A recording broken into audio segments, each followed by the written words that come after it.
More ever article 220 of the constitution, article جو 220 ہے وہ ہمیں یہ اختیار دیتا ہے کہ تمام جو ایگزیکٹو اتھارٹیز ہیں وہ الیکشن کمیشن کی مدد کریں، الیکشن کمیشن کو اسسٹ کریں صاف شفاف انتخابات کے لیے۔ یہ دو بتا کے it is therefore desired that کہ یہ خواہش کا اظہار کیا گیا، کوئی ڈائریکشن نہیں ہے، کوئی آرڈر نہیں ہے، کوئی سخت جملہ نہیں ہے۔ It is therefore desired that, یہ خط کس نے لکھا؟ عمر حمید خان، جو عمران خان کے خلاف توہین الیکشن کمیشن میں عمران خان کے خلاف جو توشہ خانہ پرائیویٹ کمپلینٹ ہے وہ ساری ایکٹیویٹیز کرنے والا اور فواد چودھری کے خلاف خود مدعی ہے، وہ یہ خط لکھ رہا ہے اور کہتا ہے کہ ہماری خواہش ہے کہ آپ اس حوالے سے ایک رپورٹ جمع کروائیں، report on the matter be forwarded to this commission immediately, case can be fixed for hearing on Tuesday. 26 دسمبر کو یہ توہین الیکشن کمیشن کا کیس 26 دسمبر کو فکس کیا جا رہا ہے، اور آپ کو کہا جا رہا ہے you are required to appear in person, کہ سیکرٹری اسٹیبلشمنٹ ڈویژن ذاتی حیثیت میں پیش ہوں before the commission on the above mentioned date to explain the reasons for non compliance of the orders، اور وجوہات بتائیں کہ جو نان کمپلائنس کہ کیوں عمل درآمد نہیں کیا آپ نے، وہ اس کی وجوہات بتائیں۔ 26 دسمبر کو آپ کے خلاف توہین الیکشن کمیشن کی کارروائی کی جائے گی۔ اسی طریقے سے جو عہد چیمہ کو ہٹانے کی درخواست ہے وہ بڑی دلچسپ ہے۔ عہد چیمہ کو ہٹانے کا، یہ عہد چیمہ کون ہے؟ جو اپنے جنہوں نے فواد، حسن فواد اور عہد چیمہ نے، جن کے بارے میں رؤوف کلاسرا نے لکھا کہ ان کے پاس کوئی قارون کا خزانہ ہے، اتنا خزانہ ہے کہ یہ الیکشن کمیشن میں صرف اپنے جو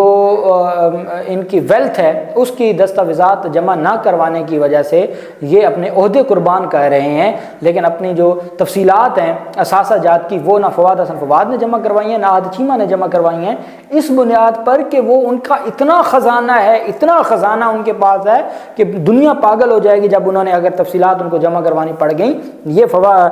جو رؤوف کلاسرا کی جانب سے کہا گیا۔ 19 دسمبر کو ان کو ہٹانے کا حکم دیا۔ درخواست گزار ایڈوکیٹ سید عزیز الدین کاکا خیل تھے، انہوں نے انوار اللہ کاکڑ کے خلاف بھی درخواست دی تھی۔ اسی طریقے سے عہد چیمہ اور توقیر شاہ، ان کو تو ویسے باہر بھیج دیا گیا ہے، بڑا عہدہ دے دیا گیا ہے، اور فواد حسن فواد ان کے خلاف تھی۔ درخواست گزار نے یہ موقف اپنایا تھا کہ ان افراد کے نگران حکومت میں ہونے کی وجہ سے شفاف انتخابات کا انعقاد ممکن نہیں ہوگا، اگر حکومت شفاف الیکشن چاہتی ہے تو ان لوگوں کو ان عہدوں سے ہٹایا جائے۔ ساتھ اس نے کہا تھا کہ آزادانہ، منصفانہ اور شفاف عام انتخابات کا انعقاد یقینی بنانے کے لیے وفاقی کابینہ کے جانبدار ارکان کو ان کے عہدوں سے ہٹایا جائے، اور الیکشن کمیشن نے مذکورہ درخواست کو سماعت کرنے کے لیے مقرر کرتے ہوئے ان کو طلب کیا تھا، نوٹس جاری کیے تھے، اور اس پر پھر فیصلہ محفوظ کیا جو 19 دسمبر کو سنایا گیا۔ 19 دسمبر کو الیکشن کمیشن آف پاکستان نے نگران وزیر اعظم کے مشیر عہد چیمہ، جو کہ کار خاص اور خاص آدمی ہیں شہباز شریف کے، ان کو فوراً عہدے سے ہٹانے کا حکم دیا تھا۔ اب یہ توہین الیکشن کمیشن کی کارروائی شروع کی گئی ہے سیکرٹری کابینہ ڈویژن اور سیکرٹری اسٹیبلشمنٹ ڈویژن کے خلاف۔ جو نوٹس لکھا گیا ہے اس نوٹس میں یہ کہا گیا ہے کہ آپ کو ان کو ہٹانے کا کہا گیا تھا، لیکن آپ نے ان کو نہیں ہٹایا، اس وجہ سے آپ کے خلاف توہین الیکشن کمیشن کی کارروائی شروع کی جاتی ہے۔ الیکشن کمیشن نے سیکرٹری اسٹیبلشمنٹ ڈویژن اور سیکرٹری کابینہ ڈویژن کو 26 دسمبر کو ذاتی حیثیت میں طلب کر لیا۔ الیکشن کمیشن آف پاکستان نے سیکرٹری کابینہ ڈویژن اور سیکرٹری اسٹیبلشمنٹ ڈویژن کے خلاف توہین الیکشن کمیشن کیس 26 دسمبر کو صبح 10 بجے سماعت کے لیے مقرر کر دیا ہے، اور سیکرٹری الیکشن کمیشن کی جانب سے جاری نوٹیفکیشن میں کہا گیا کہ سیکرٹری اسٹیبلشمنٹ ڈویژن اور سیکرٹری کابینہ ڈویژن نے عہد چیمہ سے متعلق الیکشن کمیشن کے فیصلے پر عمل درآمد نہیں کیا، اس وجہ سے آپ کے خلاف توہین الیکشن کمیشن کی کارروائی شروع کی جاتی ہے۔ اب یہ کہ یہ باقاعدہ ایک کیس تھا، باقاعدہ درخواست دائر ہوئی اور فریقین کو سنا گیا، وفاقی حکومت کو سنا گیا، اور اس کے بعد یہ احکامات جاری کیے گئے کہ ان کو عہدوں سے ہٹایا جائے۔ اس کے باوجود ان کو عہدوں سے نہیں ہٹایا جا رہا۔ اب جب انہوں نے یہ آپ جانتے ہیں کہ یہ بدبخت جو نگران حکومت ہے، یہ 132 دن سے پہلے پاکستان کی تاریخ میں 130 دن میکسیمم نگران حکومت رہی تھی، اور یہ 132 دن گزار چکے ہیں، تو انتخابات تک تو یہ 160 تک پہنچ جائیں گے، 165 تک۔ اب آپ دیکھیں کہ یہ نگران حکومت جو 132 دن گزار چکی ہے، آج تک نہ اس کے نگران مشیر کو ہٹایا گیا ہے، نہ باقی لوگوں کو ہٹایا گیا ہے، نہ آئی جی اسلام آباد کو، نہ ڈی سی اسلام آباد کو۔ اب انتخابات تک بھی انہوں نے جگاڑ لگا کے تو آگے گزار لینا ہے وقت، یا انتخابات سے 4-5 دن پہلے انہوں نے ہٹا دینا ہے، تو اس سے پہلے نہیں ہٹائیں گے، اور پورے کے پورے نظام کو مذاق بنا کے رکھ دیا گیا ہے، چونکہ کوئی ان کو پوچھنے والا نہیں ہے، سارے ان کے سہولت کار ہیں۔ اللہ پاک پاکستان کامیاب و ناصر ہو۔ بہت شکریہ، اللہ حافظ، پاکستان زندہ باد۔